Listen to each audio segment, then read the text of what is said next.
السلام عليكم ورحمة الله تعالى وبركاته. إن الحمد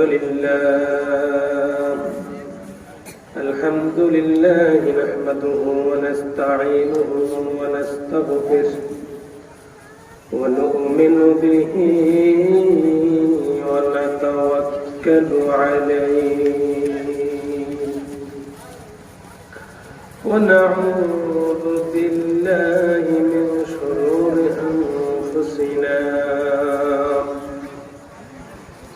ومن سيئات أعمالنا من يهد الله فلا مضل له ومن يضلله فلا هادي له ونشهد أن لا إله إلا الله وحده لا شريك له ونشهد أن سيدنا وسندنا وحبيبنا وطبيب قلوب أرحامنا محمد صلى الله عليه وعلى آله وأصحابه وبارك وسلم أرسله بالحق بشيرا ونذيرا وداعيا إلى الله بإذنه وسراجا منيرا فقد قال الله تعالى في كلامه المجيد والفرقان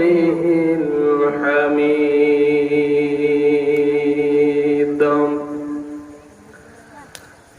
أعوذ بالله من الشيطان الرجيم بسم الله الرحمن الرحيم إن الله وملائكته يصلون على النبي يا أيها الذين آمنوا صلوا عليه وسلموا تسليما اللهم صل على محمد وعلى آل محمد كما صليت على إبراهيم وعلى آل إبراهيم إنك حميد مجيد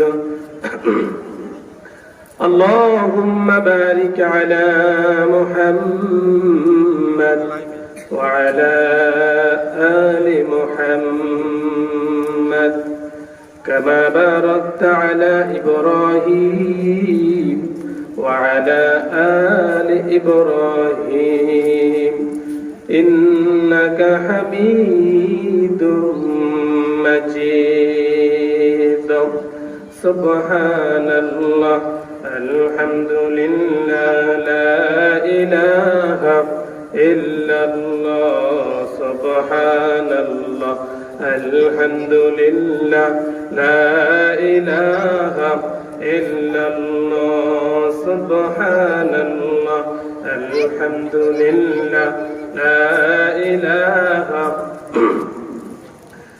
لا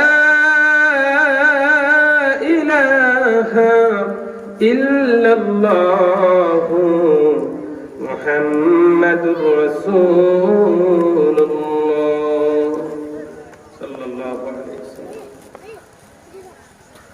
الحمد لله 2 নং হাটগাঁও চৌরাস্তা যুব সমাজের উদ্যোগে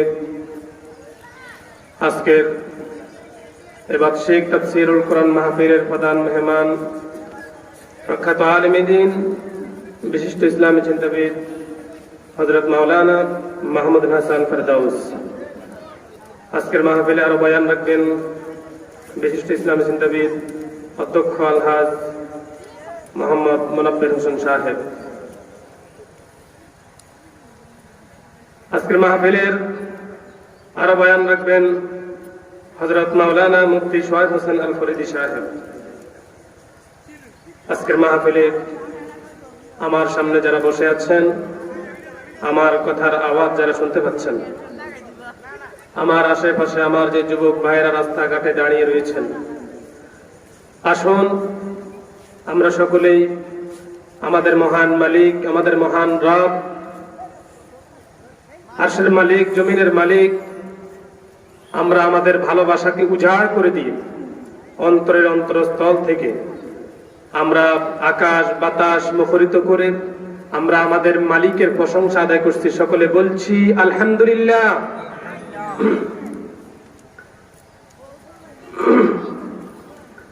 আমার সামনে যারা বসে আছেন, আপনারা যদি একটু আরো সামনে আসেন, জিনিসটা আরো সুন্দর হবে। সবাই একটু সামনে আসেন, দয়া করে একটু সামনে আসেন। আল্লাহ পাক আপনাদেরকে সবাইকে ইসলামের জন্য কবুল করুক, বলেন আমিন। প্রিয় ভাইরা, আজকে আমি যে বিষয়ে কথা বলবো সে বিষয় সম্পর্কে আগে কিছু কথা বলি। মুসলমানের সবচাইতে গুরুত্বপূর্ণ যে জিনিসটা, মুসলমানের সবচাইতে মূল যে জিনিসটা, সেটা হচ্ছে ঈমান। সেটা কি ভাই? ঈমান। মহিলারা যখন তরকারি রান্না করে, তরকারি রান্না করতে গিয়ে যত ধরনের আইটেম দেওয়ার প্রয়োজন সব আইটেম দেওয়া হলো, কিন্তু লবণ দেয় নাই। এই তরকারির স্বাদ কি আসবে ভাই? আসবে না। আমাদের সবকিছু আছে, কিন্তু আমাদের ঈমান নাই। যেমনি ভাবে তরকারির লবণ না থাকলে স্বাদ পাওয়া যাবে না, তেমনি ভাবে ঈমান না থাকলে ইসলামের কোনো কিছুতেই আমরা স্বাদ পাবো না। প্রিয় ভাইরা, এজন্য আমি চিন্তা করলাম মুসলমানদের এই ক্লান্তি লগ্নে,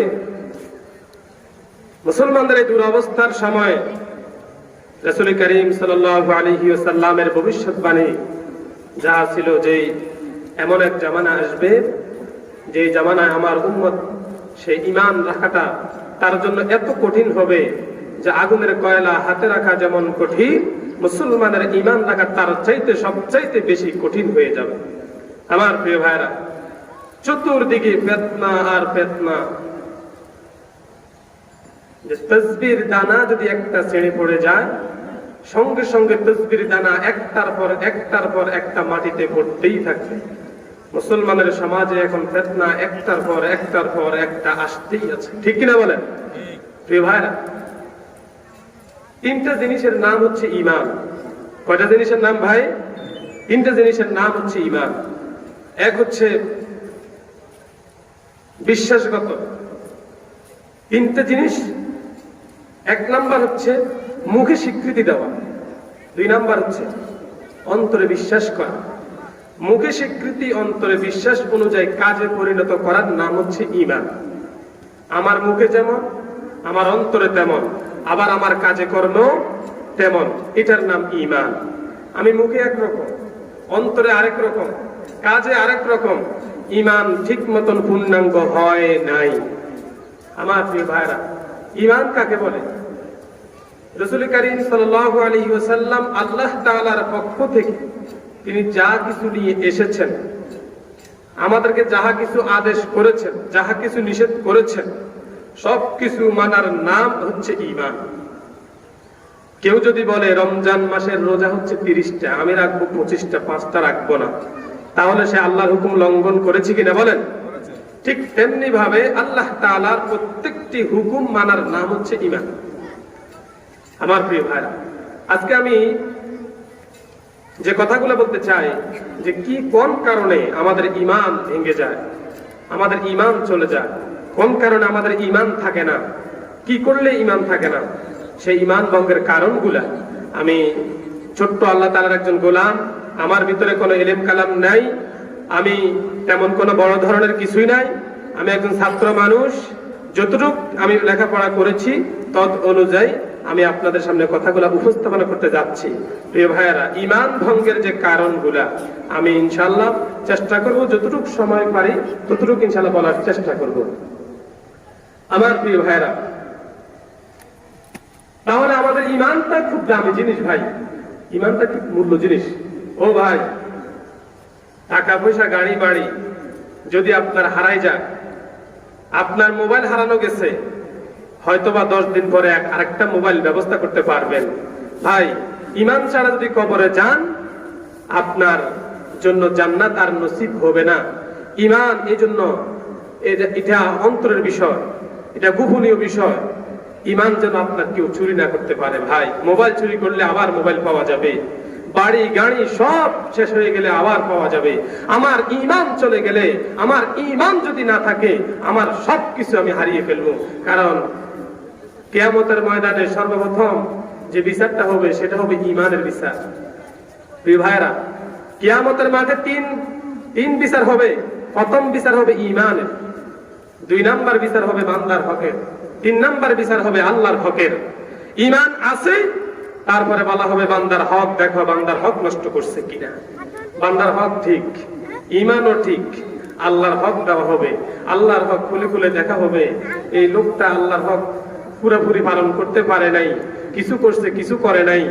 আল্লাহ পাক বলেন, আমার এখতিয়ার, ইচ্ছে করলে আমি আল্লাহ তারে মাফ করে দিব। সুবহানাল্লাহ বলেন। কিন্তু বান্দার যদি ঈমান না থাকে, বাকি দুটার কোনো বিচার তো দরকারে নাই। ঈমান না থাকার কারণে এই লোকটা জাহান্নামী হয়ে যাবে। প্রিয় ভাইরা আমার, এজন্য সাবধান থাকতে হবে আমার ঈমানের ব্যাপারে, আমার ঈমানের ব্যাপারে সাবধান থাকতে হবে। আমার ঈমান 3 কারণে চলে যায়। প্রথমত ঈমান 3 কারণে চলে যায়। বলেন কত কারণে? 3 কারণে। একটা হচ্ছে কর্মগত কারণে ঈমান চলে যায়, 2 নাম্বার হচ্ছে বিশ্বাসগত কারণে ঈমান চলে যায়, 3 নাম্বার হচ্ছে উক্তিগত কারণে ঈমান চলে যায়। আপনার বিশ্বাসগত কারণে ঈমান চলে যাবে, আপনার কর্মগত কারণে ঈমান চলে যাবে, আপনার উক্তি কথার দ্বারা আপনার ঈমান চলে যাবে। এজন্য প্রিয় ভাইরা, রাসূল কারীম সাল্লাল্লাহু আলাইহি ওয়াসাল্লাম বলছেন, এই জিহ্বা তোমার জান্নাত, জিহ্বা তোমার জাহান্নাম। তুমি এখন জিহ্বাকে কোন কাজে লাগাইবা? ও আল্লাহর বান্দা, রাসূলের উম্মত, তুমি নিজেই চিন্তা করো, তোমার এই জিহ্বা তুমি ভালো কাজে লাগাইবা নাকি খারাপ কাজে লাগাইবা? এই জিহ্বাই তোমার জাহান্নাম, এই জিহ্বাই তোমার জান্নাত। যে ব্যক্তি জিহ্বার হেফাজত করতে পারবে, সে সবকিছুর হেফাজত করতে পারবে। প্রিয় ভাইরা, এইজন্য জিহ্বাটা আমাদের মেইন। আমাদের ব্যবহার, আমাদের আচরণ, আমাদের সবকিছু, আমাদের এই জিহ্বাকে আমাদের হেফাজত রাখতে হবে। প্রিয় ভাইরা, এই 3টা কারণ কি আল্লাহর এক বান্দা ঈমান ভঙ্গের 10টি কারণ তিনি উল্লেখ করেছেন। বলেন ঈমান ভঙ্গের কারণ কতটি? প্রিয় ভাইরা, নামাজ ভঙ্গের কারণ আছে না? সবাই বলেন, নামাজ ভঙ্গের কারণ আছে কিনা? আছে। ওযু ভঙ্গের কারণ আছে কিনা? ভাই, আচ্ছা, নামাজ ভঙ্গের কারণ যদি সব ঠিক, তবে একটা কারণ নাই, আপনার নামাজ হবে? হবে না। ওযু ভঙ্গের কারণ 7টি, কারো যদি একটা ছুটে যায় ওযু হবে? যেমনি ভাবে ওযু ভঙ্গের কারণ যদি একটা ছুটে যাওয়ার কারণে ওযু হবে না, নামাজ ভঙ্গের কারণ একটি ছুটে গেলে নামাজ হবে না, তেমনি ভাবে ঈমান ভঙ্গের কারণের মধ্যে একটিও যদি আপনার মাঝে না থাকে, আপনার ঈমান শেষ। এইজন্য প্রিয় ভাইরা, সাবধান। আল্লাহ তাআলা আমাদেরকে কত জায়গা সাবধান করেছেন কোরআনুল কারীমের ভিতরে। আমাদেরকে সাবধান হতে হবে এই ঈমানের ব্যাপারে। আমার প্রিয় ভাইরা, নামাজ পড়ি, রোজা রাখি, হজ করি, যাকাত দিই, যদি ঈমান না থাকে, আমার এই ধরনের ইবাদত কোনো কাজে আসবে না। প্রিয় ভাইরা, এজন্য ঈমানটাকে আগে ঠিক রাখতে হবে। আসুন আমরা জেনে নিই ঈমান ভঙ্গের প্রথম কারণটা। ঈমান ভঙ্গের প্রথম কারণ হচ্ছে ইবাদতের মধ্যে শিরক করা। 1 নাম্বার কারণ হচ্ছে ইবাদতে শিরক করা। আমরা ইবাদত করি কার? বলেন, আল্লাহ। ইবাদতের মধ্যে শিরক করা। ইবাদতের মধ্যে আবার শিরক কিভাবে হয়? যেমন আমি হজ করি, কোন লোকের ভিতরে যদি ধারণা থাকে, আমি যদি এবারে মক্কা শরীফ যেতে পারি, আমি যদি এবারে মদিনা শরীফ যেতে পারি, আলহামদুলিল্লাহ আমার গ্রামের মানুষগুলা খুব খুশি হবে আমার প্রতি, আর আমাকে হাজী সাহেব বলে ডাকবে। তাহলে আল্লাহ কয়, বান্দারে, তুই তো হজ আমার জন্য করসনি, তুই তো হজ করছিস যেন লোকেরা তোর প্রতি খুশি হয়, এই জন্য সেটাই কবুল হয়েছে, আমার জন্য তোর হজ হয় নাই। এটা ইবাদতে শিরক করেছে। নামাজ পড়েছেন, নামাজ পড়তে গেছেন কাকে খুশি করার জন্য? যদি আপনার অন্তরের ভিতরে থাকে সমাজের মানুষগুলো আমাকে মুসল্লি বলে ডাকবে, সমাজের মানুষগুলো আমাকে নামাজি বলে ডাকবে, আপনি এখানেও শিরক করেছেন। প্রিয় ভাইয়েরা, ইবাদতের শিরকের উদাহরণ দিতে গেলে অনেক সময়ের প্রয়োজন আছে। প্রিয় ভাইয়েরা, এই জন্য ইবাদতে শিরক করা যাবে না। শিরক মহা একটা জুলুম, মহান একটা মারাত্মক অপরাধ, মহান একটা কবিরা গুনাহ। কারণ প্রিয় ভাইয়েরা, রাসূল করিম সাল্লাল্লাহু আলাইহি ওয়াসাল্লামের সাহাবী আবু বকর রাদিয়াল্লাহু তাআলা আনহু বলেছেন, যে ব্যক্তি আল্লাহ তাআলাকে রব হিসেবে মেনে নিয়েছে, ইন্নাল্লাযীনা ক্বালু রাব্বুনাল্লাহু সুম্মা ইসতাকামু তাতানাজ্জালু আলাইহিমুল মালায়েকা। আল্লাহ রাব্বুল আলামিন বলেন, ইন্নাল্লাযীনা ক্বালু রাব্বুনাল্লাহ, যে ব্যক্তি বলেছে নিশ্চয় আমার রব আল্লাহ, আর আল্লাহকে রব হিসাবে মেনে নিয়েছে, সুম্মা ইসতাকামু, রব মেনে নেওয়ার পরে ওই রবের প্রতি অটল ছিল, দৃঢ় বিশ্বাস ছিল। রবকে মেনে নিয়েছে, আমার রব আল্লাহ, আমি সেই রবের প্রতি ইস্তেকামাত আছি, সেই রবের উপর অটল আছি। তার মানে হলো হযরতে আবু বকর রাদিয়াল্লাহু তাআলা আনহু এই আয়াতে কারিমার ব্যাখ্যায় তিনি বলেছেন, ইবনে কাসিরের ভিতরে এসেছে, তিনি বলেছেন আমরা তো একসময় পূজা করতাম, কারণ মহানবী সাল্লাল্লাহু আলাইহি সাল্লামের হাতে আমরা হাত রেখে ইসলাম কবুল করেছি। আমরা তো একসময় মূর্তি পূজা করতাম। তার মানে হলো কালিমা গ্রহণ করার পর, যে ব্যক্তি কালিমা গ্রহণ করার পর জীবনে আর শিরক করে নাই, সে ব্যক্তি আল্লাহর প্রতি অটল রয়েছে।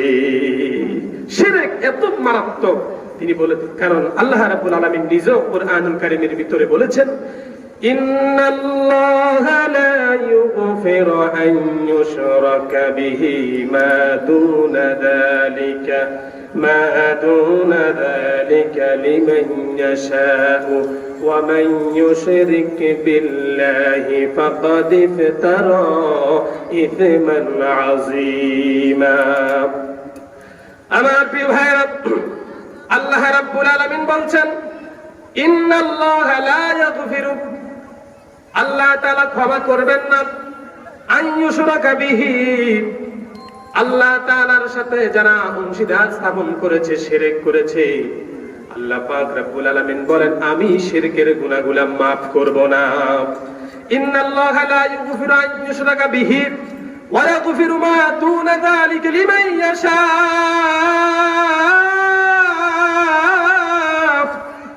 আল্লাহ পাক রব্বুল আলামিন বলছেন, ও বান্দা, তুমি যদি শিরক না করো, তোমার আমল নামা যদি শিরকের কোনো গুনাহ যদি না থাকে, কিয়ামতের ময়দানে এই শিরকের গুনাহ বাদ দিয়ে যদি অন্য কোনো গুনাহ থাকে রে বান্দা, ওয়া ইয়াগফিরু লিমান ইয়াশাউ মা দুনা যালিক। আল্লাহ রাব্বুল আলামিন বলছেন, শিরকের গুনাহ যদি তোমার আমল নামায় না থাকে, আমি আল্লাহ পাক সেদিন তোমার বাকি গুনাহগুলা ইচ্ছে করলে maaf করে দেব। সুবহানাল্লাহ বলেন। আমার প্রিয় ভাইরা, এরপর আল্লাহ পাক বলছেন, ওয়া মান ইউশরিক বিল্লাহি ফাকাদ ইফতারা ইসমান আযীমা। আল্লাহ পাক বলছেন, যে ব্যক্তি শিরক করেছে সে ব্যক্তি মহা জুলুম করেছে, মহা অন্যায় করেছে। আমার প্রিয় ভাইরা, আল্লাহর হাবিব বলছেন, ও আমার সাহাবীরা, বড় বড় 7টা কবিরা গুনাহ আছে, এর মধ্যে সবচাইতে বড় গুনাহ হচ্ছে শিরক করা। সবচাইতে বড় মারাত্মক অপরাধ শিরক করা। ও আমার ভাইরা, শিরক করা যাবে না। আপনি যত কিছু করেন না কেন, আল্লাহর সাথে কাউকে অংশীদার স্থাপন করতে পারবেন না। এজন্য সাবধান থাকতে হবে, শিরক করা যাবে না। রব্বুল আলামিন বলছেন, অন্য আয়াতে রব্বুল আলামিন বলেন, ইন্নাহু মান ইউশরিক বিল্লাহি ফাকাদ হারামাল্লাহু আলাইহিল জান্নাতা ওয়া মাআওয়াহুমুন নার ওয়া মা লিয-যালিমিনা মিন আনসার। আল্লাহ রাব্বুল আলামিন বলছেন, ইন্নাহু মান ইউশরিক বিল্লাহ, যে ব্যক্তি আল্লাহর সাথে শিরক করল, ইন্নাহু মান ইউশরিক বিল্লাহ, আল্লাহর সাথে অংশীদার স্থাপন করলো, ইবাদতে আল্লাহর সাথে শিরক করলো, ইন্নাহু মান ইউশরিক বিল্লাহ ফাকাদ হারামাল্লাহু আলাইহিল জান্নাহ, ওই ব্যক্তি জান্নাতকে তার জন্য হারাম করে নিয়েছে। শিরক করছে, ফাকাদ হারামাল্লাহু আলাইহিল জান্নাহ, আল্লাহ তাআলা আপনার জন্য জান্নাত হারাম করে দিয়েছেন। এই ভাইরা, শিরক এত বড় গুনাহ, এত বড় মারাত্মক অপরাধ। শুধু কি তাই নাকি, জান্নাত শুধু হারাম করেন নাই, ইন্নাহু মান ইউশরিক বিল্লাহ ফাকাদ হারামাল্লাহু আলাইহিল জান্নাহ, আল্লাহ তারপর বলছেন ওয়া মাআওয়াহুমুন নার। শুধু কি জান্নাত হারাম না, তুমি তোমার বাসস্থান, তোমার বসবাসের স্থান তুমি জাহান্নাম করে নিলে, ওয়া মাআওয়াহুমুন নার।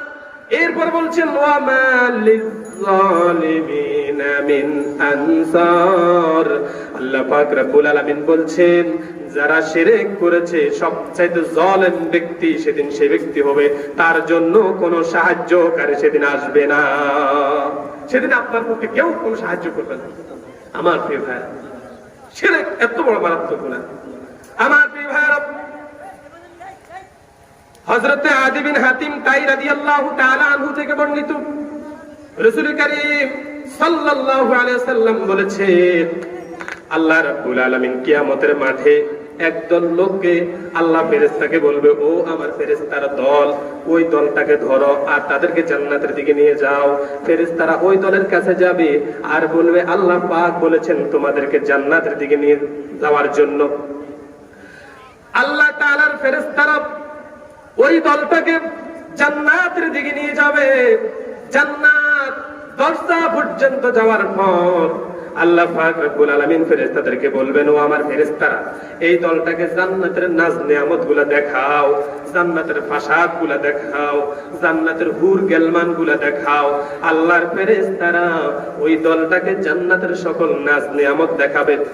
এরপরে ইলহাম হয়ে যাবে, আল্লাহ পাক বলবেন, ও আমার ফেরেশতারা, যাদেরকে জান্নাতের সকল নাজ নিয়ামত দেখাইছিলে তাদেরকে এখান থামিয়ে দাও, তাদেরকে এখান থেকে নিয়ে যাও। ফেরেশতারা আবার তাদেরকে থামিয়ে দিবে আর ওই দলটাকে ধরে আবার অন্য দিকে নিয়ে যাবে, জাহান্নামের দিকে নিয়ে যাবে। এবার ওই লোকগুলা বলবে আল্লাহ ইলহাম, তারা বলছে আল্লাহ রাব্বুল আলামিন কি অপরাধ আমরা করেছি, আপনি কত সুন্দর জান্নাত আমাদেরকে দেখাইছেন, জান্নাতের ভিতরে আমরা যেতে পারি নাই, দরজা পর্যন্ত গিয়েছিলাম, দরজার ভিতরে গিয়ে জান্নাতের সকল নাজ নিয়ামত দেখেছিলাম গো আল্লাহ। ও আল্লাহ, এই জান্নাতের এত নাজ নিয়ামত দেখানোর পরে আপনি আবার ফেরেশতাদের মাধ্যমে আমাদেরকে কেন ফিরিয়ে দিলেন গো আল্লাহ? আয় আল্লাহ, আপনি যদি আমাদেরকে এগুলো যদি না দেখাইতেন তাহলে সব চাইতে ভালো হতো, কেন আপনি আমাদেরকে এগুলা দেখাইলেন? তখন বলা হবে, আমি আল্লাহ পাক রব্বুল আলামিন সিদ্ধান্ত নিয়েছি তোমাদের সাথে আমি আল্লাহ পাক এই ধরনের আচরণ করব, এই ধরনের ব্যবহার করব। এরপরে বলা হবে, কেন কেন আমাদের সাথে আপনি আচরণ করেছেন? আল্লাহ পাক রব্বুল আলামিন বলবেন, ও বান্দা, তুমি গোপনে গোপনে গুনাহ করেছো, ঘরের ভিতরে যাইয়া সেখানে তো আর কেউ নাই, দরজা বন্ধ করে গুনাহ করেছো, গোপনে গোপনে অন্যায় করেছো। বাহিরে যখন আসতা লম্বা জামা গায়ে দিয়া মানুষের সামনে সুরত ধরে আসতা, তুমি মূলত তাকওয়াবান ছিলা না, ভিতরে ভিতরে ছিলা গুনাহগার, বাহিরে এসে পরেজগার। এইভাবে তোমার দিন কাটছে রে বান্দা, তুমি ইবাদত করেছো তুমি মানুষকে খুশি করানোর জন্য। আয় আল্লাহ, রাসূল কারীম সাল্লাল্লাহু আলাইহি ওয়াসাল্লাম বলেন, এই লোকগুলোকে সেদিন আল্লাহ পাক বলবেন, তুমি নামাজ পড়েছো, আমার জন্য নামাজ পড়ো নাই রে বান্দা, আমার জন্য ইবাদত করো নাই, আমার জন্য রোজা রাখো নাই। বলবে আল্লাহ কেমনে? তুমি রোজা রেখেছো মানুষ যাতে করে তোমাকে রোজাদার বলে, তুমি নামাজ পড়েছো যাতে করে মানুষ তোমাকে নামাজি বলে, তুমি হজ করেছো যাতে করে মানুষ তোমাকে হাজী সাহেব বলে, তুমি দান সদকা করেছো যাতে করে মানুষ তোমাকে দানবীর বলে, তুমি সালাম বেশি বেশি দিয়েছো, তোমার লোক দেখানো অভ্যাস ছিল মানুষ যেন তোমাকে বেশি বেশি সালামকারী বলে। ও আমার ভাইয়েরা, এই যে লোক দেখানো ইবাদত করেছেন, আল্লাহ পাক সেদিন বলবেন, তোমরা আমার জন্য করো নাই, তোমরা প্রকৃতপক্ষে আমাকে ভয় করো নাই, আমাকে সম্মান করো নাই, তোমরা মানুষকে খুশি করানোর জন্য এগুলা কাজ করেছো। এই জন্য আজকে আমি আল্লাহ পাক তোমাদের জন্য জাহান্নামের ব্যবস্থা করে রেখেছি। নাউজুবিল্লাহ বলেন। আমার প্রিয় ভাইরা, আল্লাহর বিশ্ব নবীর একজন সাহাবী এসে বললেন, ইয়া রাসূলুল্লাহ, মুক্তির পয়গাম কি? কিভাবে আমরা মুক্তি পাবো? আপনি আমাদেরকে একটু কিছু বলুন। হুজুর বললেন, ও সাহাবী শোনো, মুক্তির পথ হলো তোমরা আল্লাহকে ধোঁকা দিও না। সাহাবারা বললেন, ইয়া রাসূলুল্লাহ সাল্লাল্লাহু আলাইহি ওয়াসাল্লাম, আল্লাহকে আবার কেমনে ধোঁকা দেওয়া হয়? আল্লাহর নবী বলেন, আল্লাহকে তো সেই ব্যক্তি ধোঁকা দেয় যে ব্যক্তি আল্লাহর জন্য ইবাদত না করে বান্দার খুশির জন্য ইবাদত করে। যে ব্যক্তি আল্লাহকে বাদ দিয়ে অন্যকে খুশি করার জন্য ইবাদত করে, সে ব্যক্তি আল্লাহকে ধোঁকা দেয়। আমার প্রিয় ভাইরা, এই জন্য শিরক সবচেয়ে মারাত্মক জুলুম। তাহলে ঈমান ভঙ্গের প্রথম কারণ বলেন তো কি? মাশাআল্লাহ, সবাই বলেন কি? আবার বলেন কি? তাহলে ঈমান ভঙ্গের প্রথম কারণ হচ্ছে শিরক করা যাবে না। ইনশাআল্লাহ আমরা শিরক থেকে বেঁচে থাকবো, রাজি আছি তো? আমার প্রিয় ভাইরা, এবার আসুন দুই নাম্বার হচ্ছে মধ্যস্থতা তালাশ করা। ঈমান ভঙ্গের 2 নম্বর কারণ হচ্ছে মধ্যস্থতা তালাশ করা। আমার প্রিয় ভাইরা, আমাদের রব হচ্ছেন একজন। সবাই বলেন, আমাদের রব হচ্ছে কয়জন?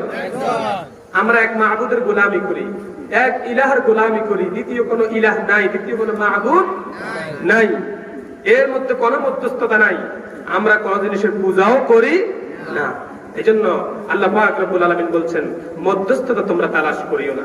এই ব্যাপারে কুরআনুল কারীমের ভিতরে আল্লাহ পাক রব্বুল আলামিন সূরা ইউনূসের 18 নম্বর আয়াতে আল্লাহ পাক বলছেন, وَيَعْبُدُونَ مِن دُونِ اللَّهِ مَا لَا يَضُرُّهُمْ وَلَا يَنفَعُهُمْ وَيَقُولُونَ هَؤُلَاءِ شُفَعَاؤُنَا عِندَ اللَّهِ قُل أَتُنَبِّئُونَ اللَّهَ بِمَا لَا يَعْلَمُ فِي السَّمَاوَاتِ وَلَا فِي الْأَرْضِ।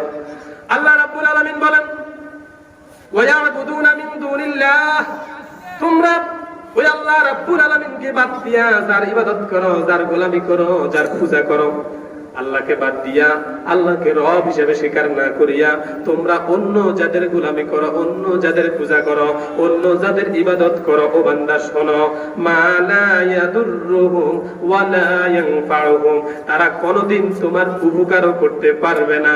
শুধু কি উপকার না, কোনদিন তারা তোমার কোনো ক্ষতিও করতে পারবে না। এটা কার কথা বলেন? আল্লাহ পাক বলেন, যদি ক্ষতি করি সেটা আমি আল্লাহ পাক করব, যদি তোমার উপকার করে সেটা আমার আল্লাহ করবেন। ও আমার প্রিয় ভাইরা, আল্লাহ পাক বলছেন, মধ্যস্থতা তালাশ করিও না, ইবাদত করো, একমাত্র গোলামি করো আমার আল্লাহ। আমার প্রিয় ভাইরা, এরপরে বলছেন, ওয়ায়াকুলুনা হাউলাই শুফাআউনা ইনদাল্লাহ।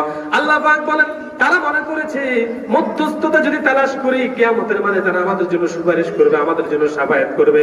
আল্লাহ কয়, না রে বান্দা, তোমরা যাদেরকে মনে করো তোমাদের জন্য কিয়ামতের মানে তারা তোমাদের উপকারে আসবে, না রে বান্দা, কোনো উপকারে আসবে না, তোমার জন্য কোনো শাফায়াত করতে পারবে না।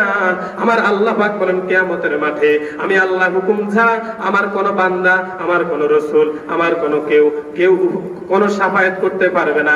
সেদিন আমি আল্লাহ পাক রব্বুল আলামিন যাকে হুকুম দিব তিনি ছাড়া কেউ আর শাফায়াত তোমাদের জন্য করতে পারবে না। আমার প্রিয় ভাইরা, মক্কার একজন মুশরিক মূর্তি পূজারক ছিল, মূর্তি পূজা করত। একদিন তিনি মূর্তি নিয়ে রওনা হলেন রাস্তা দিয়া। পথের মধ্যে তার প্রস্রাবের ব্যাগ হলো। তিনি কি করলেন, মূর্তিটা এক জায়গায় রেখে দিলেন। রেখে দেওয়ার পরে তিনি প্রস্রাব সারলেন। প্রস্রাব করার পর তিনি মূর্তির কাছে আসলেন। আসার পরে তিনি দেখলেন মূর্তির গায়ের থেকে কি যেন পানি টপ টপ করে পড়তেছে। মুশরিক চিন্তা করলো, কিরে, আমার মূর্তি তো ভালো ছিল, এই মূর্তির শরীর থেকে পানি কোথা থেকে আসলো? আসমানের দিকে তাকাইলো, না বৃষ্টি হয় নাই, তো পানি আসলো কোথা থেকে? মনে বরকতের পানি। কয়, দেখি কেমন বরকতের পানি। এই কথা বলে ওই লোকটা মুশরিক ওই মূর্তির গা থেকে পানিটা একটু হাতে নিল, নিয়ে জিহ্বার মধ্যে লাগাইলো, টেস্ট করলো। টেস্ট করার পরে এই লোকটা দেখতেছে পানির থেকে পানি যেন একটু লবণাক্ত পানির মতো। কড়া পানি, কড়া লবণাক্ত পানি। সে চিন্তা করলো কি লবণাক্ত পানি আসলো থেকে, এত কড়া কেন? বরকতের পানি তো এরকম হওয়ার কথা নয়। বরকতের পানি আবার কড়া হবে নাকি? বরকতের পানি তো কড়া হওয়ার কথা নয়। মনে মনে ভাবলো, আর ওদিকে তাকালো, দেখতে পেল একটা কুকুর দাঁড়ানো আছে। কুকুরটা দাঁড়িয়ে রয়েছে। চিন্তা করলো, বুঝেছি কোন বরকতের পানি রে, আমি বুঝেছি কোন বরকতের পানি। এই কুকুর এসে আমার মূর্তির গায়ে বাড়ায় প্রস্তাব করে দিচ্ছে। হায় রে, কার ইবাদত করলাম এতদিন, যে কিনা তার নাকের ডগা যদি মশাও বসে, ওই মশাটাও যিনি দৌড়াতে পারেন না, মাছি বসলেও যিনি দৌড়াতে পারেন না, কুকুর প্রস্তাব করে দিছে, এই পানির থেকে নিজেকে পবিত্র নিজে করতে পারলেন না। মুশরিকের চিন্তা বিবেক খুলে গেল, আর মনে মনে ভাবতে লাগলো, হায় রে, কার গোলামি করলাম এতদিন, না না, আর এই মূর্তির পূজা আর করতাম না, মূর্তির পূজা আর করব না। আমার প্রিয় ভাইয়েরা, এই লোকটা চিন্তা করলেন, মূর্তি যেহেতু কোনো ক্ষতিও করতে পারে না, কোনো উপকারও করতে পারে না, এই কথা মনে মনে ভাবার পরে ওই লোকটা মূর্তিটারে এমন জোরে আছাড় মারলেন, সঙ্গে সঙ্গে মূর্তি ভেঙ্গে চুরমার হয়ে গেল। মুশরিক ভাঙ্গা মূর্তিটা নিয়ে চলে গেলেন নবীজির দরবারে। নবীজির দরবারে যায় কয়, নবী গো, আমি এসেছি আপনার দরবারে। নবী কয়, কেন আসলা? হুজুর এসেছি। তোমার মূর্তির এই অবস্থা কেন, আগে সেটা বলো। কয়, ইয়া রাসূলুল্লাহ, পথের মধ্যে আসতেছিলাম মূর্তিটাকে নিয়ে, দাঁড়া করাইয়া প্রস্রাবখানায় ঢুকলাম। প্রস্রাব শেষ করার পরে দেখতেছি মূর্তির শরীর থেকে পানি পড়ে।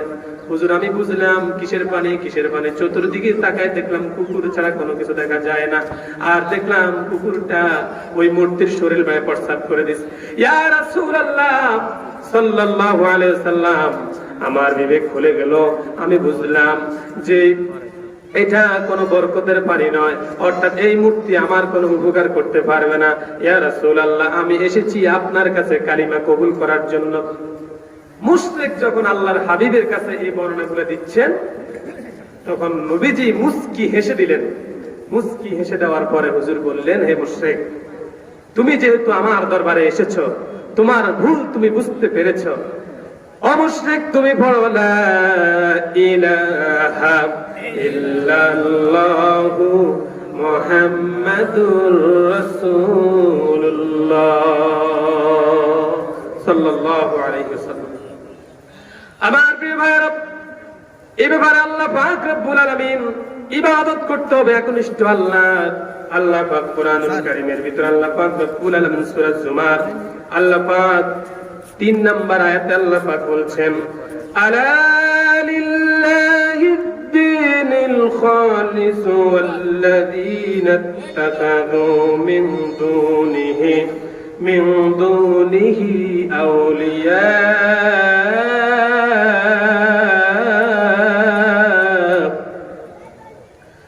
মা না'বুদুহুম ইল্লা লিয়ুকাররিবুনা ইলাল্লাহি যুলফা।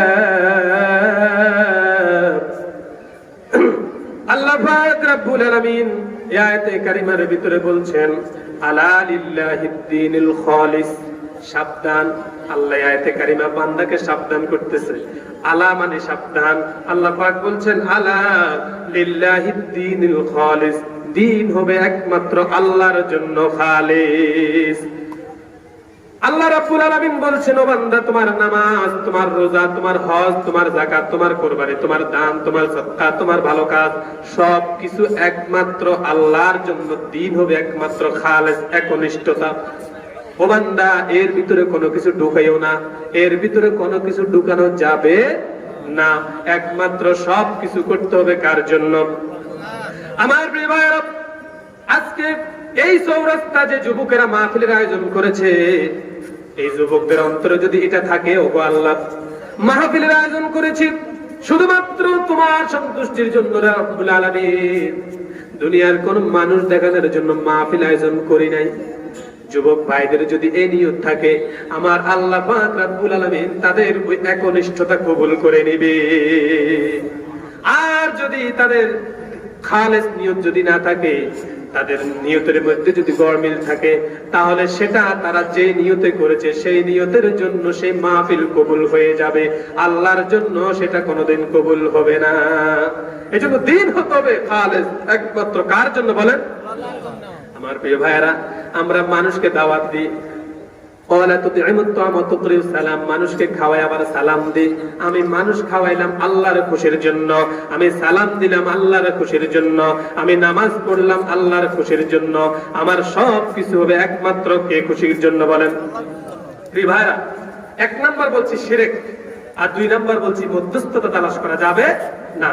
ঈমান ভঙ্গের 3 নাম্বার কারণ হচ্ছে যে ব্যক্তি বহু ঈশ্বরদেরকে প্রত্যাখ্যান না করে, অর্থাৎ আল্লাহকেও রব মানে আবার মূর্তির কাছেও যায়, আল্লাহকেও রব মানে আবার মূর্তির কাছে যায়। আপনার যদি এই নিয়ত থাকে আল্লাহ গুনাহ মাফ করতে পারে, আবার মূর্তির কাছে গেলেও মূর্তি আমার দোয়া কবুল করবে, যদি এ ধরনের কোন আকীদা আপনি পোষণ করেন, অর্থাৎ বহু ঈশ্বরকে যদি আপনি প্রাধান্য প্রত্যাখ্যান যদি না করেন, এক আল্লাহ ছাড়া অন্য কারো কাছে যদি আপনি কিছু চাইতে যান, আমার ভাইরা, আমি যখন নামাজে দাঁড়িয়ে যাই আমি কি বলি? ইয়াকা না'বুদু ওয়া ইয়াকা নাস্তাঈন। ওগো আল্লাহ, ও আমার রব, আমি একমাত্র তোমার কাছে সাহায্য চাই আর তোমার কাছে একমাত্র আমার প্রার্থনা করি। আমার প্রিয় ভাইরা, নামাজের মধ্যে বললাম আল্লাহ তোমারে ছাড়া কাউকে বুঝি না। নামাজের বাইরে আসলে আমরা শিরকের মধ্যে লিপ্ত হইয়া যাই, মধ্যস্থতা তালাশ করে বিভিন্ন বিভিন্ন দুর্গা পূজা, মাজার পূজা, যত কিছু আছে সেখানে আমরা দৌড়িয়ে যাই। আমার প্রিয় ভাইরা, এজন্য সন্তান চাইতে হবে কার কাছে বলেন? সবাই বলেন, সন্তান চাইতে হবে কার কাছে? ভালো কিছু চাইতে হবে কার কাছে? কল্যাণ চাইতে হবে কার কাছে? আমার কল্যাণ পরিবর্তন করবে কে? আমার ভাগ্য পরিবর্তন করবে কে? কোন হুজুর কি আমার ভাগ্য পরিবর্তন করতে পারবে? কেউ আমার ভাগ্য পরিবর্তন করতে পারবে না।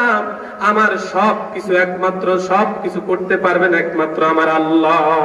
এই আকীদাকে বিশুদ্ধ করে দিতে হবে। আলা লিল্লাহিদ দীনুল খালিস, দিন হবে একমাত্র আল্লাহর জন্য খালিস।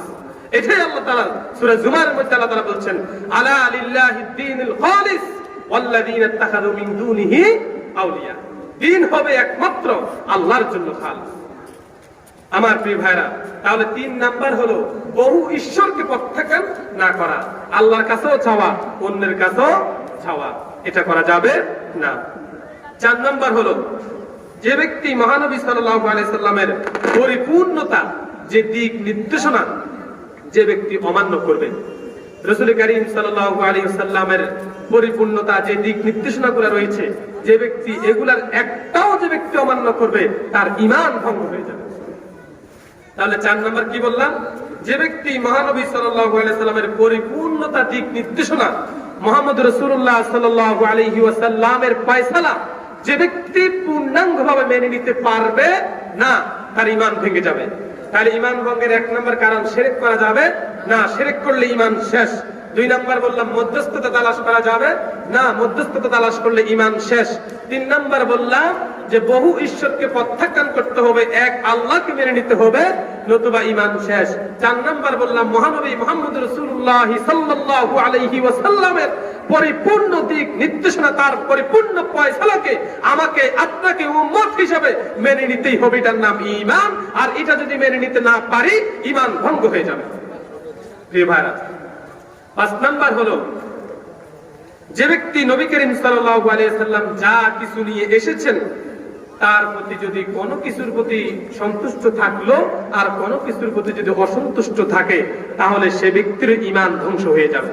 আপনি সুবিধাবাদ জিন্দাবাদ, সুবিধাবাদ মুসলমান, যেটা আপনার সহজ হয় সেটা মানেন, যেটা কঠিন হয় এটা আপনি মানেন না, এরকম যদি হয়, মুহাম্মদ রাসূলুল্লাহ সাল্লাল্লাহু আলাইহি ওয়াসাল্লামের প্রত্যেকটি বিচারকে আপনি যদি পরিপূর্ণ ফয়সালার সাথে মেনে না নিতে পারেন, আপনার ঈমান ধ্বংস হয়ে যাবে। আমি সব কিছু মানলাম কিন্তু মুহাম্মদের বিচারকে আমি মানলাম না, আমার ঈমান থাকবে না। আমার প্রিয় ভাইরা, সেরকম একটা ঘটনা যে রাসূল করিম সাল্লাল্লাহু আলাইহি ওয়াসাল্লামের আমলে একজন ইহুদি যুবক আর একজন মুসলমান, উভয় জনের মাঝে একটা ঝগড়া হলো। ঝগড়া হওয়ার পরে একটা জমি নিয়ে ঝগড়া হলো। রাসূল করিম সাল্লাল্লাহু আলাইহি ওয়াসাল্লামের দরবারে চলে গেলেন, যাই বললেন, ইয়া রাসূলুল্লাহ সাল্লাল্লাহু আলাইহি ওয়াসাল্লাম, আমাদের বিচারটা আপনি একটু করে দেন। তো ইহুদি মুহাম্মদ রাসূলুল্লাহ সাল্লাল্লাহু আলাইহি ওয়াসাল্লামের কাছে তার যে কথাগুলা, তার যে দাবিগুলা তিনি হুজুরের নিকট পেশ করলেন। ঠিক তেমনি ভাবে মুসলমান লোকটাও তার দাবিগুলা পেশ করলেন। আমার প্রিয় ভাইয়েরা, রাসূল করিম সাল্লাল্লাহু আলাইহি ওয়াসাল্লাম বিচার ফয়সালার এক পর্যায়ে তিনি ইহুদির পক্ষে রায় দিয়েছেন, মুসলমানের বিপক্ষে তিনি রায় দিয়েছেন। অর্থাৎ হুজুর ন্যায্য বিচার করেছেন, ন্যায্য বিচার করতে গিয়ে ইহুদির পক্ষে রায় গেছে আর মুসলমানের বিপক্ষে রায় গেছে। মুসলমান তো বলতেছে যে আমি জিহাদে অংশগ্রহণ করি, আমি হুজুরের পিছনে নামাজ পড়ি, আমি দান সদকা করি, আমি হুজুরের পক্ষে থাকি, হুজুর আমার পক্ষে বিচার না করে হুজুর ইহুদির পক্ষে বিচার করলেন। অথচ ইহুদি মূর্তি পূজা করে, ইহুদি আল্লাহকে মানে না, রসুলকে মানে না, আর সেই ব্যক্তির পক্ষে অবলম্বন করে হুজুর তার পক্ষে রায় দিলেন, আমার বিপক্ষে রায় দিলেন। মুসলমান এটা মেনে নিতে পারলেন না। তিনি কি করলেন? তিনি মনে মনে ভাবলেন, আমি দ্বিতীয় বিচার চাই। এখন দ্বিতীয় বিচার করবে কে? আমার প্রিয় ভাইয়েরা, ওই মুসলমান ব্যক্তি দ্বিতীয় বিচার চাওয়ার জন্য ছুটে গেলেন হযরতে ওমরের কাছে। যাই বলেন, হে ওমর, ইসলামের দ্বিতীয় খলিফা তিনি ছিলেন, বলেন, ও ওমর, তোমার কাছে এসেছি একটা বিচার ফয়সালা করার জন্য। হযরতে ওমর কয়, বিচার করার জন্য এসেছো? আগে গেছো কার কাছে? কয়, আগে গেছি মুহাম্মদের কাছে। মুহাম্মদ কি বিচার করে নাই? বিচার করেছে। কোন বিচার কি তোমার পছন্দ হয় নাই? কয়, না হযরত ওমর, মুহাম্মদের বিচারটা আমার পছন্দ হয় নাই। হযরত ওমর, তুমি একটা বিচার ফয়সালা করে দাও, তুমি যা বলবা আমি মুসলিম হিসাবে সব মেনে নিব। হযরত ওমর তো ভিতরে থেকে ওনার জিদে রাগে পেটে যাচ্ছে। মুহাম্মদের বিচার সে মানে নাই, সে হযরত ওমরের কাছে দ্বিতীয় বিচারের জন্য এসেছে। হযরত ওমর বলেন, ও মুসলমান যুবক, একটু দাঁড়াও, একটু দাঁড়াও, তোমার বিচার আমি করব। তোমার বিচার করতে গেলে আমাকে একটু ভিতরে যেতে হবে। হযরত ওমর ভিতরে গেলেন। ভিতরে যাওয়ার পরে খোলা তলোয়ার নিয়ে আসলেন, আর তলোয়ারটা এনে ওই মুসলমান যুবকের গর্দান বেড়া মেরেছেন, গর্দান তিনি উড়িয়ে দিয়েছেন। আর তিনি বললেন, যারা রাসূলুল্লাহর বিচার মানতে পারে না তাদের বিচার এভাবে করতে হয়। আমার প্রিয় ভাইরা, মুসলমান রাসূলুল্লাহর বিচার মানে নাই, হযরত ওমর গর্দান উড়িয়ে দিয়েছেন। আমার প্রিয় ভাইরা, চতুর্দিকে আওয়াজ হয়ে গেল, হযরত ওমর মুসলমান হত্যা করেছে। চতুর্দিকে আওয়াজ উঠে গেল, হযরত ওমর মুসলমান হত্যা করেছে। এরপরে চতুর্দিকে কি বলো, হযরত ওমর আবার কোন মুসলমান হত্যা করেছে, কেন হত্যা করলো? আমার আল্লাহ দেখে কিনা বলেন? সবাই কথা বলেন, আমার আল্লাহ দেখে কিনা? আল্লাহ রাব্বুল আলামিন সব শুনতেছেন আর সব দেখতেছেন। যখন বলা বলি হলো মুসলমান হত্যা করেছে, আমার আল্লাহ পাক রাব্বুল আলামিন সঙ্গে সঙ্গে সূরা নিসার 65 নম্বর আয়াত নাযিল করে দিন। আল্লাহ পাক বলছেন, ফালা ওয়া রাব্বিকা লা ইউমিনুনা হাত্তা ইউহাক্কিমুনাকা ফীমা শাজারা বাইনাহুম সুম্মা লা ইয়াজিদু ফী আনফুসিহিম হারাজাম মিম্মা কাদাইতা ওয়া ইউসাল্লিমু তাসলিমা। আল্লাহ পাক সঙ্গে সঙ্গে আয়াত নাযিল করে আল্লাহ পাক রব্বুল আলামিন ঘোষণা করে দিলেন, ফালা ওয়া রাব্বিকা লা ইউমিনুনা হাত্তা হাক্কা। আল্লাহর কসম করে বলছে, হযরত ওমর মুসলমান হত্যা করে নাই। ফালা ওয়া রাব্বিকা লা ইউমিনুনা, তিনি মুসলমান হত্যা করেন নাই। তো তিনি কাকে হত্যা করেছেন? লা ইউমিনুনা হাত্তা ইউহাক্কিমুনাকা ফীমা শাজারা বাইনাহুম সুম্মা লা ইয়াজিদু ফী আনফুসিহিম হারাজাম মিম্মা কাদাইতা ওয়া ইউসাল্লিমু তাসলিমা। আল্লাহ পাক আয়াতের মাধ্যমে জানাচ্ছেন, ও দুনিয়ার মানুষ, আমার মুহাম্মদের বিচার ফয়সালাকে যারা মানতে পারে না তারা কোনোদিন মুমিন হতে পারে না, মুসলমান হতে পারে না, তারা সঙ্গে সঙ্গে কাফের হয়ে যায়। আর হযরতে ওমর মুসলমান হত্যা করে নাই, একজন কাফেরকে হযরত ওমর হত্যা করেছে। সুবহানাল্লাহ। আমার প্রিয় ভাইরা, এজন্য ঈমান ভঙ্গের কারণ 5 নম্বর যেটা বলছি, যে মুহাম্মদ রাসূলুল্লাহ সাল্লাল্লাহু আলাইহি ওয়াসাল্লামের পূর্ণাঙ্গ বিচার পয়সা। আজকে আমাদের সমাজে যে বিচারগুলা হয়, আমার প্রিয় ভাইরা, অধিকাংশ বিচারগুলা কোরআন দিয়ে যদি হতো, কোরআন এবং হাদিস রাসূল করিম সাল্লাল্লাহু আলাইহি ওয়াসাল্লামের সুন্নাহ দিয়ে যদি এই বিচার পয়সাগুলা হতো, তাহলে নিরপরাধ মানুষগুলা আজকে এইভাবে মারা যেত না। ঠিক কিনা বলেন? আমার প্রিয় ভাইরা, আমাদের সমাজে বিচার নাই, গ্রামে বিচার নাই, রাষ্ট্রে বিচার নাই, কোন জায়গায় আমাদের বিচার ফয়সালা ঠিক নাই। পরিপূর্ণ কোরআন দিয়ে বিচার ফয়সালা হচ্ছে না। ঠিক কিনা বলেন? কোরআন দিয়ে যদি বিচার ফয়সালা হতো, তাহলে মাজলুমরা আজকে এত কষ্টের মধ্যে থাকতো না। ঠিক কিনা বলেন? আমার প্রিয় ভাইরা, এজন্য কোরআনের কায়েম, কোরআনের আন্দোলন যদি আমি বিশ্বাস করি, আমাকে কোরআনের ভিতরে যাহা কিছু আছে সব কিছুর উপর আমাকে ঈমান রাখতে হবে। আমার রাসূল যেভাবে বিচার ফয়সালা করার নির্দেশ দিয়েছেন, আমার আল্লাহ যেভাবে বিচার করার নির্দেশ দিয়েছেন, হোক আমার ভাই, হোক আমার মা, হোক আমার বাপ, আমি সেভাবে আল্লাহর হুকুম মতো আমার বিচার ফয়সালা করতে হবে।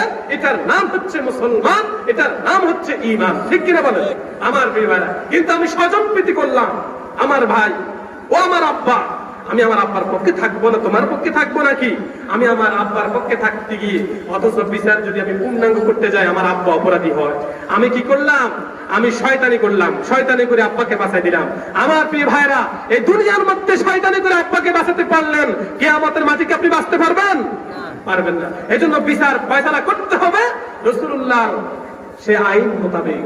রাসূল করিম সাল্লাল্লাহু আলাইহি সাল্লাম যে বিধানের কথা বলেছেন, যে আইনের কথা বলেছেন, আল্লাহ তাআলা কোরআনুল কারীমের ভিতরে যেভাবে বিচার ফয়সালা করার নির্দেশ দিয়েছেন, এইভাবে বিচার ফয়সালা করতে হবে।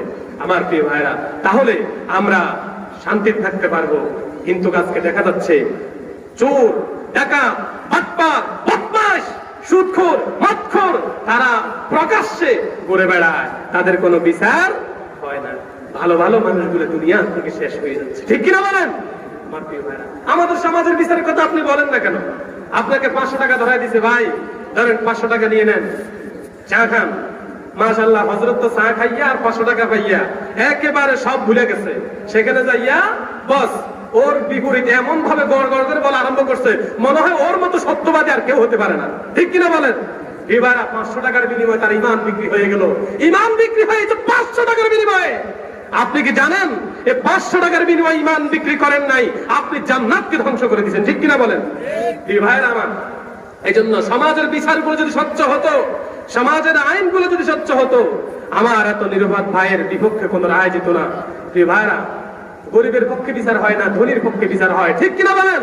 সে গরিব মানুষ, রিক্সা চালায়, খেতে কামারে কাজ করে, কৃষি কাজ করে, তার ছেলে বড় লোকের ছেলের সাথে বিবাদ হয়েছে, আর সেখানে মেম্বার চেয়ারম্যানরা বিচার করতে গেছে, চিন্তা করে ও তো ধনী প্রভাবশালী লোক, ওর সাথে আমার অনেক সুসম্পর্ক, আরো কৃষি কাজ করে, ওর ছেলে অন্যায় করেছে বেশি, ওর ছেলে অন্যায় করেছে কম, আর ধনীর ছেলে অন্যায় করেছে বেশি, সে সেখানেও রায়কে বিপরীত করে ফেলে। ঠিক কিনা বলেন?